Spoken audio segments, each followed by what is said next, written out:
One of my favorite things in the world to do is watch Friends. I know it's been off for years and years. It's not even around, but I still find myself binge watching old episodes. And I was thinking about this today and thinking, it's the predictability of the friends in the circle, right? You have Chandler with his quirkiness, Monica with her type A of just everything has to be so neat and tidy and organized. It's Phoebe's ability to make you laugh at her silly songs. Ross always comes in with those smart comments, and Joey and him and his food, like it is just so hilarious. And of course, Rachel, she just brings everybody together, and it's just such this beautiful, cohesive team of people. And it's why I wanted to come on and share with you today that I have an opportunity for you to find your friends in the content creation space. So if you are thinking about creating your first or your next digital course, I don't want you to miss this opportunity because Amy Porterfield just opened the doors for registration for her Course Confident Bootcamp. And I'm actually offering a special bonus for anyone that registers for the Course Confident Bootcamp through my special link. So I want you to go to krystalprofit.com/Amy-bootcamp to register. That's krystalprofit.com/Amy-bootcamp. And what you're going to find when you get there is I have this special bonus private podcast series. It's called Money Mindset for Creators. So I want you to go register for Amy's bootcamp, download the podcast, and immediately start listening to it, because what this training is set up to do is to help you get your mind right about monetizing your content, making money so that you can fuel your content creation dreams. So go to krystalprofit.com/Amy-bootcamp to register for Course Confident. And I cannot wait for you to find your friends and find the people that will be there for you. Do you see what I did there? Yeah, nice little friends segue connection. Go to krystalprofit.com/Amy-bootcamp. And I cannot wait to see you inside. Okay, let's get into today's episode. I was called out this last week on YouTube, and we needed to talk about it. Okay, so here's the scoop. I have been paying a lot more attention to YouTube and playing around with YouTube Shorts and looking at, what can I do on this channel? And I get a lot of organic traffic to my website and on my email list via YouTube subscribers, people that watch my channel. And I just realized, man, I have not answered a lot of comments in a while. Like, I'm calling myself out on it, right? Like it's just one of those things. I need to get better at it. And it's because I don't have like notifications turned on my phone or even on my desktop. So I don't typically see my comments. That's intentional. I've had some pretty like trolly, terrible comments like come at me before. And so I don't answer them as often, but I was at basketball practice. Like, the boys are into basketball right now. And we had a Friday night basketball practice. And I was like, okay, I am going to sit here and I'm going to answer as many comments as I can. And I was embarrassed that there were some that have been out there for more than a month that I have never even looked at. So if you're a listener and you watch stuff on YouTube and you leave comments, I apologize. I'm trying to catch up. But I did stumble across a specific comment that we needed to talk about here today because it brought up a topic that I don't know that we've ever really covered in detail, and it's about defining your content success. So I'm going to get to it in a second. So let's get right to it. Welcome to the Profit Podcast, where we teach you how to start, launch, and market your content with confidence. I'm your host, Krystal Profit, and I'm so excited that you're here. Thanks for hanging out with me today, because if you've been trying to figure out the world of content creation, this is the show that will help be your time-saving shortcut. So let's get right to it, shall we?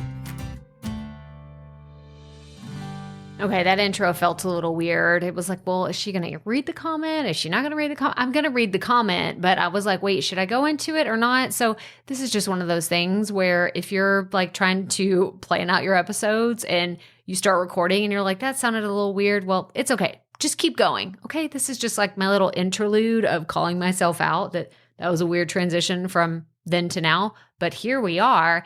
And I'm going to share with you the comment that I read that just really sparked this entire conversation, debate, like whatever you want to call it. There's a lot of ways that we can go with how your content changes over time, but I want to read you the actual question. So it's from @IamTheData22, and they said, I see that your views are going down. Your content is too great for that. Do you have any suggestions for podcasting establishing retention? So we can unpack this in a lot of different ways, but the first thing that I wanted to highlight was they said, I see that your views are going down. Okay, this is factual. This is very, very factual. So in that, this was commented on one of my longer YouTube videos, meaning it was 5 minutes or more. I know, right? 5 minutes or more is a long, yes, that is a long video in YouTube terms. And it was only getting around 20 to 30 views right after it was published. And I, at the same day, like it was a few hours between me posting a regular YouTube video and a short that I literally stripped out of that same video. That one had over 734 views in its first few hours of getting out there. So 20 to 30 versus 700 something. Yes, big difference. So I called that out. I replied to him and I was like, hey, yeah, actually my views on my channel have gone down. And that's okay because I have another strategy, right? So I was trying to explain myself, like this is what's happening. And then the next part of the comment that they said was, your content is too great for that. And I am so grateful for compliments like this and for people being nice, because that is definitely not always the case. There's been, like I said earlier, some pretty troll, I won't even get into it. My philosophy is kill them with kindness. I've had people say, you should just delete those. Those are terrible. And I'm like, you know what? Nope. I'm going to fight back with kindness and class as much as possible. But this is just, it just really sparked in me the definition of content success. And I'll link to this video in today's show notes so you can actually go and see the thread of what it was and see the actual performance of that video and the reel that I posted, or not reel, the short, the YouTube short that I posted that is similar. So I'll include both in the show notes so you can see the difference, but there's a reason why I want to talk about this today. So the whole premise of today's episode is, how do you define content success? And I want to bring this up because I know that there's a lot of you listening that you're either just getting started or you're about to get started, or maybe you've been creating content for 6 months, maybe like that's a big majority of this audience is your beginners. And then there's another portion of this audience that you've been doing this for a few years and you're like, I'm still not seeing the success that I thought I would see. So I want to talk about what success looks like for my content and how I define it and how trends and things ebbing and flowing over time isn't discouraging for me. Because I can show you, actually, I'll take a screenshot and put it in the show notes. I can show you the actual ups and downs that I've had on this podcast for the last 5 years. Isn't that crazy? Like, I have so much historical data because I've been doing this. I can show you and tell you almost exactly what happened for the different peaks and valleys that I've had of this show. I can show you like, oh, this is where I pivoted and started talking about podcasting. And you see this huge jump in numbers. And then you can see where I was in a promotional period and I was probably overdoing it on my content here on the podcast, and my numbers dropped significantly. And then it never fails, always around December, January, February, the numbers start creeping back up because people are wanting, it's their New Year's resolution. They're going to start a podcast. So they start listening to this show. Like, I can analyze all the different metrics for this podcast and split it so many different ways. But instead of doing that, I wanted to let you know that's not how I define success for my content. Okay, I want to say that again for anybody that's listening. The numbers don't define the success of my content. Now, it's part of it, but that's not the only thing that I use to measure if my content is working or if I should keep going or if I'm in the right direction. Like, there's so many other things. There's actually 4 things that I'm going to talk about that I use to define success for my content. You can use it as, a measuring stick for yours as well, or you can just take it with, a grain of salt and just some educational advice that I'm passing along to you. But before we get there, before we dive into the 4 things that I measure when I'm looking at quote unquote success, I wanted to talk about a book that I highly, highly recommend. And it's funny because I look back at when this book was written and I think, I wonder what he would say about it today. I wonder if the world changing and everything that's happened, if his views on this topic are different. And I'm like, no, they wouldn't. They wouldn't be the same because of the premise of this book. So it is by Simon Sinek, however you say his last name. I always feel like I pronounce it wrong. But he wrote the book called The Infinite Game.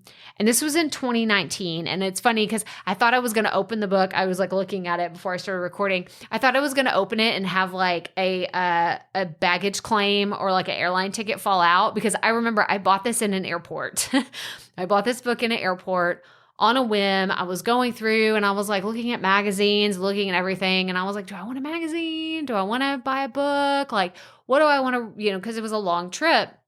And then I was like, you know what? This one's good. Like, I like him. Like, I've watched his TED Talk and he was very motivational. I read his book, Start With Why, which is fabulous for anybody that is looking for motivation for their business and for marketing. Go read that book, Start With Why. It's great. And then my husband has the book, Leaders Eat Last.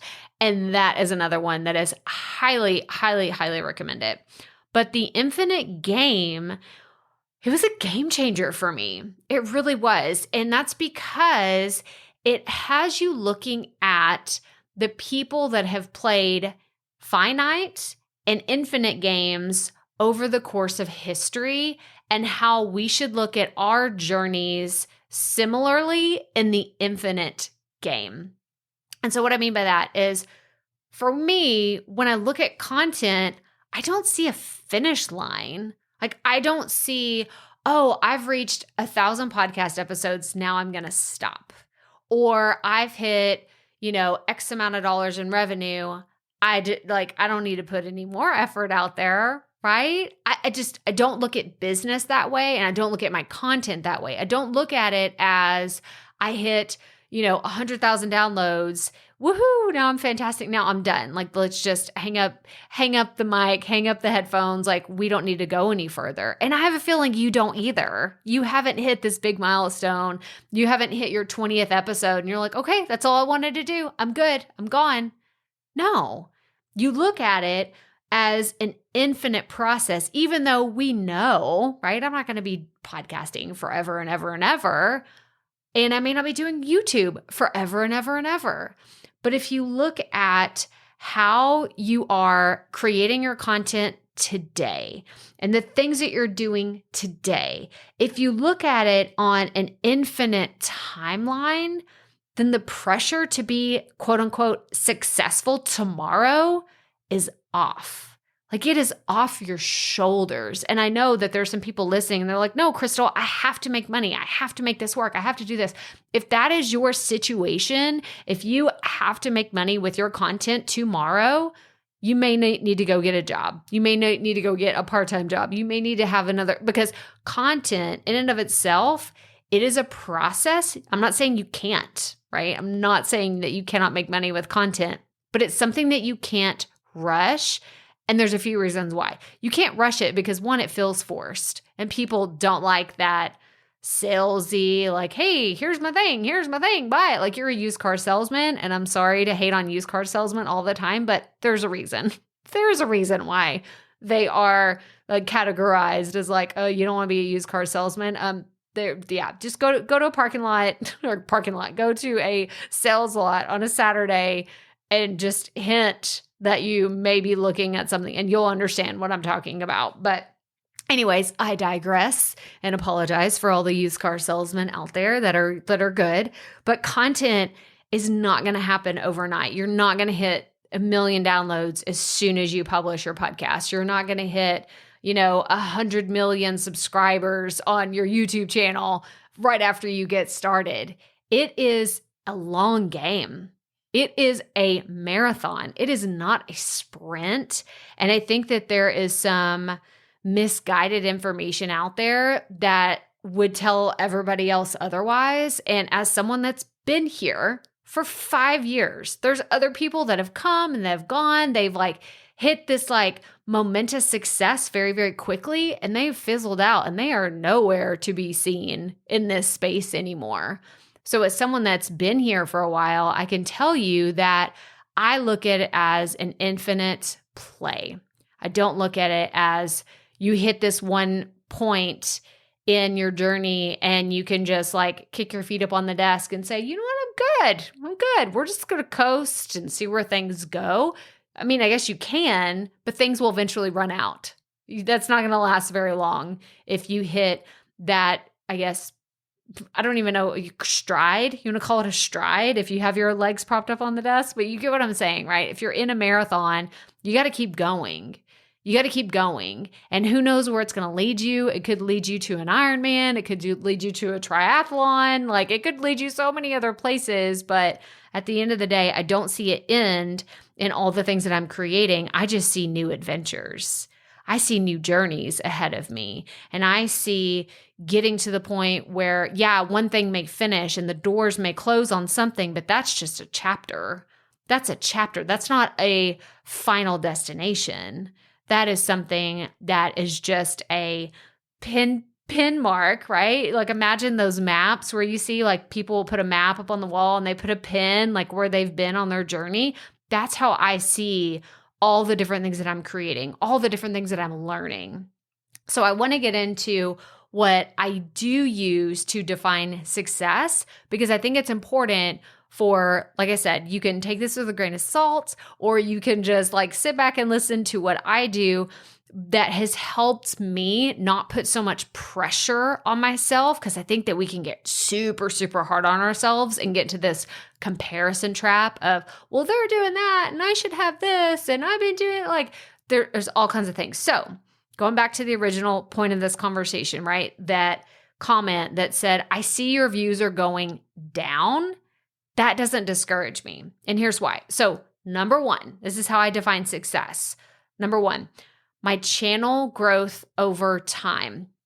And I use the term channel to mean my podcast, my YouTube, my Instagram, my email, my website traffic. I look at all of those as channels within all of my content. It's why I love talking about, in radical repurposing, it's all the different ways that you can, you can distribute content here, you can use it here, you could do something here. I don't believe in having all of your eggs in one basket. I think that that's dangerous because, content goes down, websites go down, YouTube's offline, Instagram's over, all kinds of things happen. Algorithms change.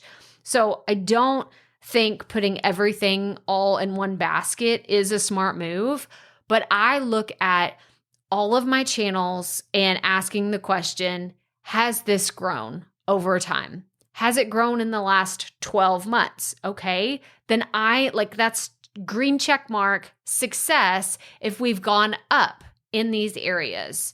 All right, for the podcast, website, YouTube, email, Instagram. That's my measuring stick for success? Is everything going up? And then the second thing is audience and customer feedback. Okay. So you see, we talked about numbers first because obviously people do want to see. I told you earlier, it's not the only way I measure success. It's part of it. It's only a part of it. The second one is audience and customer feedback, because what means the world to me is whenever somebody on my email list hits reply and says, I love getting your emails. Every Friday, I get so excited because it's inspirational, it's motivational. You always have the best resources. Like, I have just gotten the most incredible emails from my community, and I see that as a point of success. I'm on the right track. And it's why I talk so much about surveys and customer feedback. I think that these are essential to your content marketing journey. And I'm actually going to link to the resources in the show notes for this episode. So go check those out after this. I have podcast episodes, I have YouTube videos, I have so many things that you can go look at if you aren't sure where to get started with asking for customer feedback or what that even looks like. Or if you're like, I don't have customers, well, look for audience feedback then. There's just a lot of different ways that you can slice that, but it is a measure of success for me. I talked on this episode, or not this episode, this week on the Potty Report. This is my daily podcast. If you've never checked it out, you should go check it out. But I talk about getting testimonials and what that looks like and how you can organize them and use them in other places of your content and how you can just really structure it to be this thing that holds up your content as a measure of success. So for yourself to pat yourself on the back and say, I'm on the right track, but also to have that social proof where you're telling other people, hey, what we do over here works. And here's how. Look at these success stories and see all the incredible things that we've done. So that's the second way that I define success, is audience and customer feedback. And then the third way is profit increasing over time. So every single year, I talked about this earlier, like your growth rate for your channels, like your metrics, subscribers and followers and downloads, like all that stuff. Yeah, that's great. But what about revenue? Like actual dollars, but more importantly, profits, not just income. What are you taking home? Am I making more money in profit this year than I did last year? And here's a funny story. So actually in 2021, I looked at my numbers. We're looking at all tax stuff. You know, it's that time of year. Everybody's looking at taxes. And I was looking at 2021 versus 2022. And I made roughly around the same amount of money.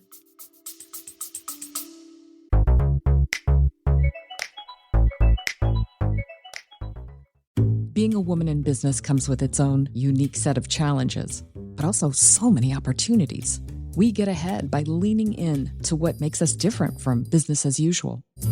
I'm Samantha Hartley, host of Profitable Joyful Consulting, inviting you to a special 6-episode series exploring the experience of being a woman in business. You want to hear from women consultants who've hit $1 million, who sell 6-figure engagements, or who've broken their own revenue ceilings? Yeah, those are my clients, and they'll be sharing too. Join me for 6 must-listen episodes that tackle key challenges for women consultants. Follow Profitable Joyful Consulting on your favorite podcast app. Except in 2022, I end up earning $10,000 more in profit because my expenses were less. Because I was a lot more cautious around expenses in 2022. I realized in 2021, I'm like, dang, like I got a little frivolous. Like I was investing in stuff. I did a lot of traveling also in 2021. I went to Nashville a few times. I just had a lot of different travel expenses that I don't typically have. And yeah, that's part of doing business. But in 2022, I didn't do a lot of that. And I actually ended up pocketing $10,000 more in profit because of it. So my profit is increasing year over year. And I look at that as a measure of success. Now, does that mean that my profit will never go back down or that I won't be in the red? Like sometime in the future? No, I can't guarantee that. But if you look at historically in your business, in your content, and what you're creating, are your numbers going up? Then that's fantastic. This should be a measurement of success. So even if you have less email subscribers today than you did 6 months ago, are those more high quality subscribers on your email list that are going to drive more profit? Okay, those are the things I care about. I don't care about all the vanity metrics. I don't care about being able to say, well, I have this many subscribers, but really in reality, half of those are either cold or I have unsubscribed. I just haven't deleted them from my list. I don't do any of that crap. Okay, I don't do any of that. I want to know actual numbers. And the thing that I think is most important when people talk about money that they made, like revenue in their business, half the time they're not even talking about profit. And that's really frustrating. It really is, because I think it's almost falsifying how much money that they've made if they are just strictly talking about revenue, because they could have gone and spent, $100,000 on Facebook ads to make $125,000. But, it's just, don't get me started. I shouldn't have even brought that up, because that's like a sore subject for me. It really frustrates me when people share things and they're not fully transparent about what they're talking about. But I digress once again. I wanted to share, I really like the book Profit First by Mike Michalowicz. If you have not read this book, go grab it. If you need help with your finances, it's a good place to start to help you set up systems so you can measure profit a lot easier and then just throwing everything into one bank account. It's very helpful. It has helped me be able to measure all of my finances at a glance a lot faster. And it's quick, easy read. It's not a huge book. Go check it out. That's going to be linked in the show notes as well. Okay, and then the fourth thing that I use to measure success is the connections that I've made in this industry. I mean, I have networking connections, I have brand and partnership connections, I have affiliate connections, I have just this very robust network of people that I never would have had when I first started. I didn't know anybody whenever I first started. I had to make these connections. And that's part of how I define success. Am I making these strategic partnerships? Am I making these strategic connections that may not even have a huge ROI? There may not be a huge return on my investment up front, but over time, I can tell you that these grow and they strengthen, and holy crap, they can be so powerful when you need them. So powerful. So I can give you an example. I was able to speak on Dave Ramsey's stage in 2021. I know, I still can't believe it. I still just like, oh my gosh, like what an experience. I think I know I've talked about it before, but the girl that I coached with, it was her and I and Rachel Cruz, who's Dave Ramsey's daughter. She is now the new Ramsey personality. So shout out Jade, like you are crushing it and she's doing incredible things. But having people in my network that I can say they are doing incredible things and lifting them up and boosting them up, to me, that's good karma. It's not just about networking and connections and saying, oh, look, I know, these famous people or these super cool people. It is about having those people where you can say, I'm cheering you on. I am cheering you on, even if we don't talk on a regular basis, even if it's one of those things where it's just like, yeah, we're not even like super good friends. Like we don't text each other. We don't do anything like that. But I have people in my network that I can say, you know what?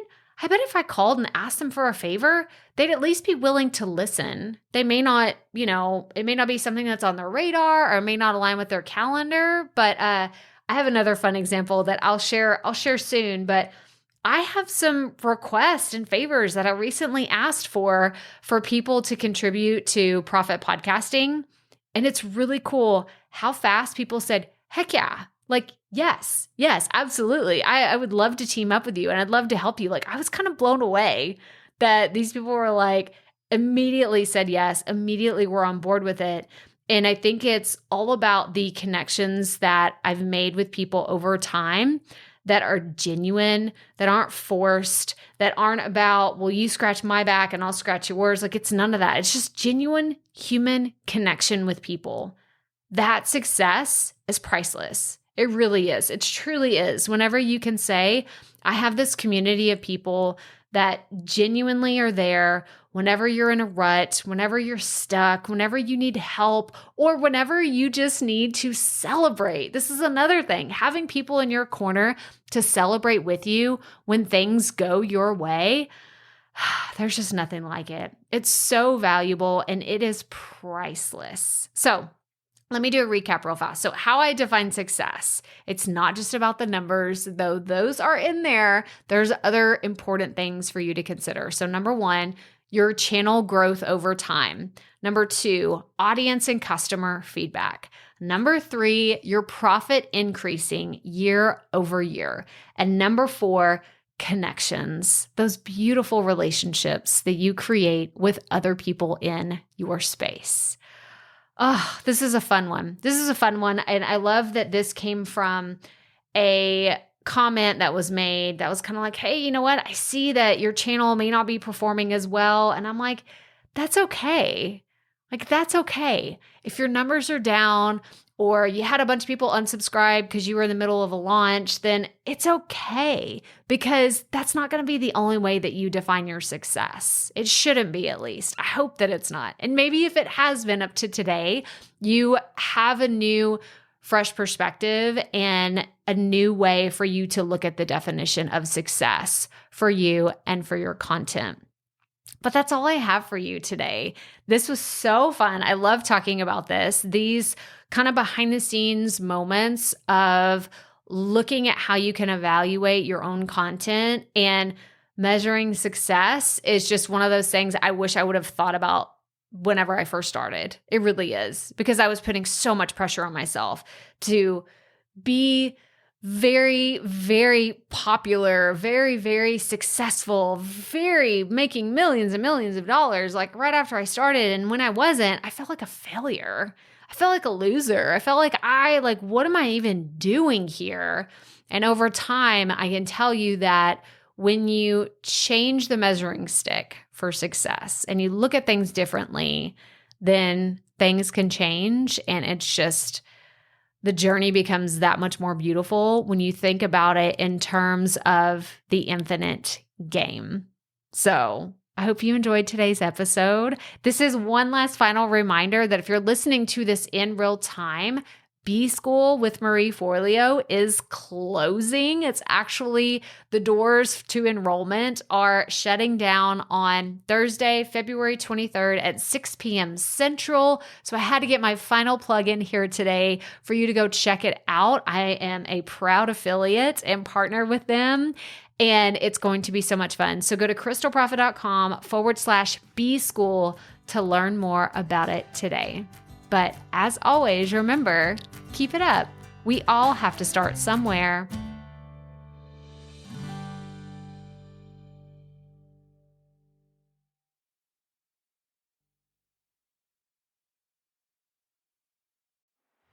Hey, Profit Podcast listeners, thanks for sticking around to a little bit after the episode to hear this special message, because I want to hear from you. We are starting a new segment called Fan Mail Shoutouts, and I want to hear from you, and I want to hear your questions. What do you want to know? What questions have you been dying to ask me? So here's how to make this happen. Go to the app where you're listening to this podcast right now. Go there. I'll wait a second. Okay. Now, once you're there, you're going to see a hyperlink at the top of the episode description that says, send Krystal a text message. And that's all I want you to do. Send me a text. It could be casual, informal. It could be totally anonymous, or If you want, you can include your name and the name of your podcast or content wherever you are creating, and I will give you a special shout out in an upcoming episode.